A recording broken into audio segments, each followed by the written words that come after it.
امام شافعی کے زمانے ایک خلیفہ تھا، اس نے اپنی بیوی کو ایک عجیب اور طلاق دینے کے بعد یہ فقہ کا سب سے مشکل ترین مسئلہ بن گیا۔ طلاق اس نے اس طرح دی کہ وہ اپنی بیوی کے ساتھ بیٹھا ہوا تھا، ہنسی مذاق کی باتیں کر رہا تھا۔ اس نے مذاق میں اپنی بیوی سے پوچھا کہ بتاؤ میرا چہرہ کیسا ہے؟ تو اس کی بیوی نے مذاق میں کہا کہ تمہاری شکل تو ایسی ہے جیسی جہنمیوں کی ہوتی ہے، تمہاری شکل ایسی ہے جیسی جہنمی کی ہوتی ہے۔ تو بادشاہ نے جب سنا تو اس کو غصہ آیا، جب غصہ آیا تو اس نے غصے میں ہی اپنی بیوی کو کہا اگر میں جہنمی ہوں تو تمہیں میں 3 طلاقیں دیتا ہوں، تمہیں 3 طلاقیں دیتا ہوں۔ جب ملکہ نے سنا اس نے رونا پیٹنا شروع کر دیا۔ اگلے دن جب بادشاہ کو اپنے اس جملے پر ندامت ہوئی تو اس نے علماء کو، مفتیان کرام کو اپنے دربار میں اکٹھا کیا اور کہا کہ میرے اس جملے سے کیا طلاق واقع ہو گئی ہے؟ تو بہت سے علماء کرام، مفتیان کرام بیٹھے ہوئے تھے، سب نے باری باری جواب دیا کہ ہاں تمہارے اس جملے سے 3 طلاقیں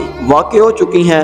اب یہ ملکہ تمہاری زوجیت میں نہیں ہے، تمہارے نکاح میں نہیں ہے۔ لیکن اس محفل میں، اس مجلس میں ایک نوجوان مفتی بھی بالکل خاموش ہو کر پیچھے بیٹھے ہوئے تھے، تو انہوں نے جواب دیا کہ بادشاہ سلامت، آپ کی طلاق واقع نہیں ہوئی، آپ رشتہ ازواج میں ابھی بھی منسلک ہیں، آپ کی طلاق واقع نہیں ہوئی۔ تمام علماء کرام اس کا جواب سن کر حیران رہ گئے اور کہا کہ ثابت کریں کہ کیسے طلاق واقع نہیں ہوئی۔ اس مفتی صاحب نے کہا کہ آپ نے جو طلاق دی ہے وہ مشروط ہے کہ اگر میں جہنمی ہوں تو تمہیں طلاق ہوگی، ابھی تک یہ بات طے ہی نہیں ہوئی کہ آپ جنتی ہیں یا جہنمی۔ کوئی ثابت کر دے، کوئی گارنٹی دے دے کہ آپ جنتی ہیں تو آپ کی طلاق واقع نہیں ہوگی۔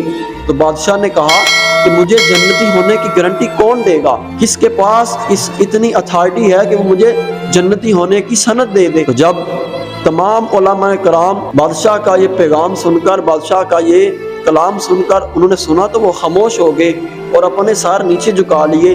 اس مفتی صاحب نے کہا کہ میں آپ کو جنتی ہونے کی گارنٹی دے سکتا ہوں۔ تو بادشاہ نے پوچھا وہ کیسے؟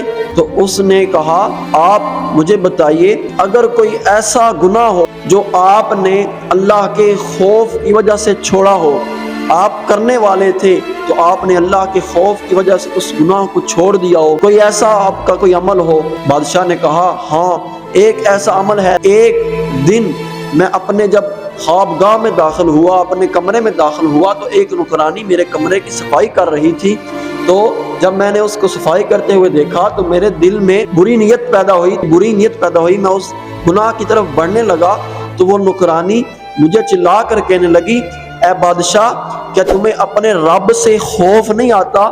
کیا تم اپنے رب سے نہیں ڈرتے کہ وہ تو تمہارا بھی بادشاہ ہے، وہ تو تمہارا بھی شاہ ہے، وہ تو تمہارا بھی حاکم ہے؟ بادشاہ نے کہا جب اس لڑکی نے یہ بات کہی تو میرے دل میں خوف الہی پیدا ہوا، تو میں نے اس گناہ سے توبہ کر لی، میں پیچھے ہٹ گیا۔ تو مفتی صاحب نے کہا ہاں یہی ایک عمل تھا جو آپ نے اللہ رب العزت کے خوف کی وجہ سے کیا، تو میں یہ گارنٹی دیتا ہوں کہ آپ جہنمی نہیں بلکہ جنتی ہیں، اس طرح آپ کا نکاح ٹوٹا نہیں۔